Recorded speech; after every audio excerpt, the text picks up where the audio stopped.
Alright, what's up everybody? It's Taylor Pro, Boom Your Blown. What we got going on today is probably one of the most ghettoest box modification attempts you will probably ever see. What we got now is, you've seen my box before for the 4SA8s. Slot port. It's not your typical L port though. You guys can't see in here. See if I can get a little shot in there. It's kind of dark. It's in a, what I call like an accordion style port, where it comes up like this, goes around, and then back out and stops about right there. Well, I really want to try an arrow port again. I had a box with them before and I liked it just so I could change tuning easily. And I worked the numbers again on Torres, and what I came up with is, if I use the same height, same depth this way, and just shorten it up this way about 6 inches, and then cap that side and slap a 6-inch arrow right there, I can still have my 2.6 at 33 for daily, and then whop that port out, put in a couple 2x4s for added displacement and a shorter arrow, and I can get my 45 hertz for comps. So what we're going to do is, we got circular saw, we got some marks here, we're going to make some lines, cut with the circular saw straight through the top, and keep flipping it at the same mark, and basically cut the whole chunk off the side. Then use my oscillating cutting tool to cut the port flange right at the top and all the sides, so it's basically just cutting the glue joint. I'm going to sand all that smooth and probably bond to it if it's rough, and then basically just cap this right here, put some screws in the side this way, glue it all around, reach up back in here, put some more 45s up in there on that new joint, and hopefully it'll all work out. So goal for the day is to get the end cut off and start working on getting the leftover internal pieces out. That'll probably be the biggest bitch without gnawing stuff up too bad. So I'll get to work and post up something else when I get done. Alright, bye. Alright guys, I got a little update. You can see there's some sawdust on the ground. Well, there's the rest of the remaining inside port pieces. We got that one wall. This little guy is only to here. And then you can see, kind of see the sub cutouts back in there. It's upside down right now. Use a circular saw, so I mean I got a couple little marks right here. There's a little indifference and little baby ones right here and there on the stop points. By no means it's perfect, or is it perfect I should say, but when I glue it, I'm going to glue it all and then set it up on the new piece.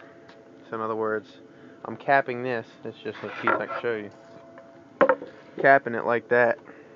Alright. And gonna cover that whole, all those seams right there. There's just gonna be one face. Gonna make the edges look funny, but I'm just gonna carpet it anyway. I'm gonna sand the little gaps a little bit and see how much I can get rid of them, to see if I'm gonna use some tight bond and see if it can soak up the gaps. But like, there's one pretty big booger right here. Oh shoot, sorry. You can kind of see that's kind of a big nick. It's about 1/16 of an inch, where the glue would have to make up, and I'm just not sure if I'm comfortable with the tight bond taking it. I guess if it always failed, I could just run some more after it's sitting up in the joint and let it all set up.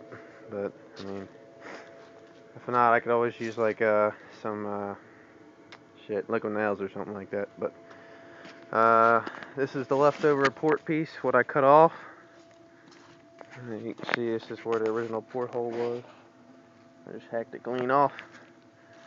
And so basically what I'm going to be doing next is taking all these screws out, and this guy, and all these ones I got for the 45s and such, and using my oscillation tool to cut right along this seam, cutting the joint and the screws and everything else holding that in.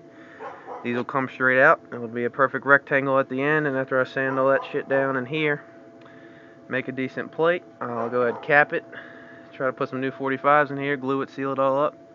May even end up resining it, I'm not sure yet, but yep, I'll make another update when I got it. Alright everybody, I just got everything done, and as you can see, there's quite the pile of shit.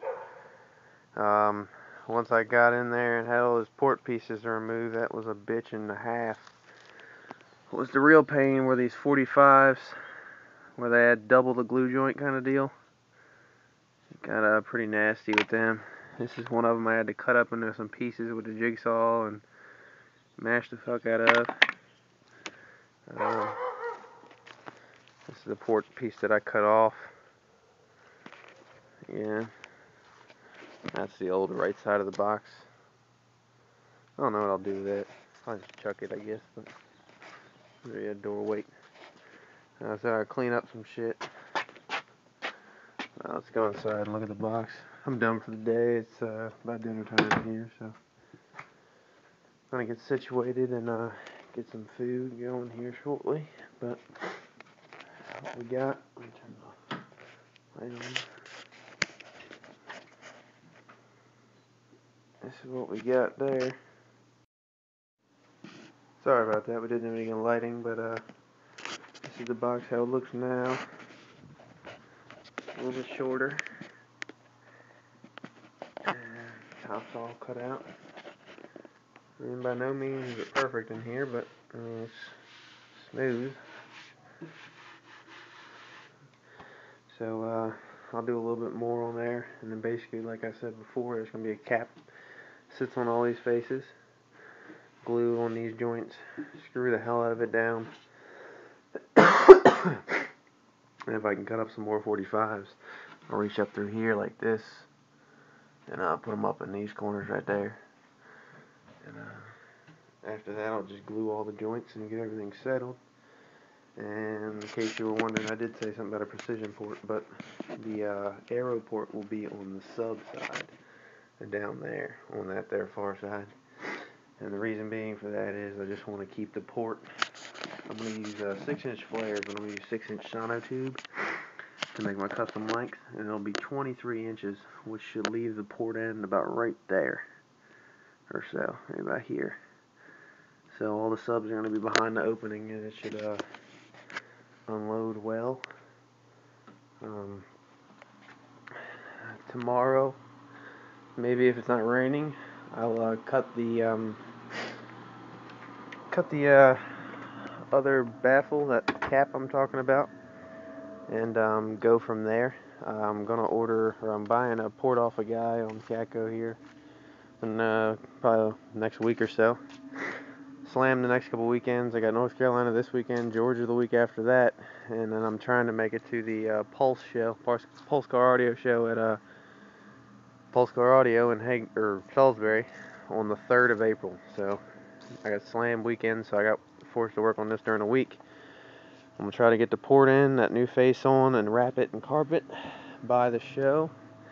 I'll have a 33 Hz port with the sono tube for daily, and then I'll have a shorter, I think it's 10-inch port for 46 Hz tuning for the comp on the 3rd. So, everybody, thanks for watching. I'll post some updates when I get some more shit done. Thanks.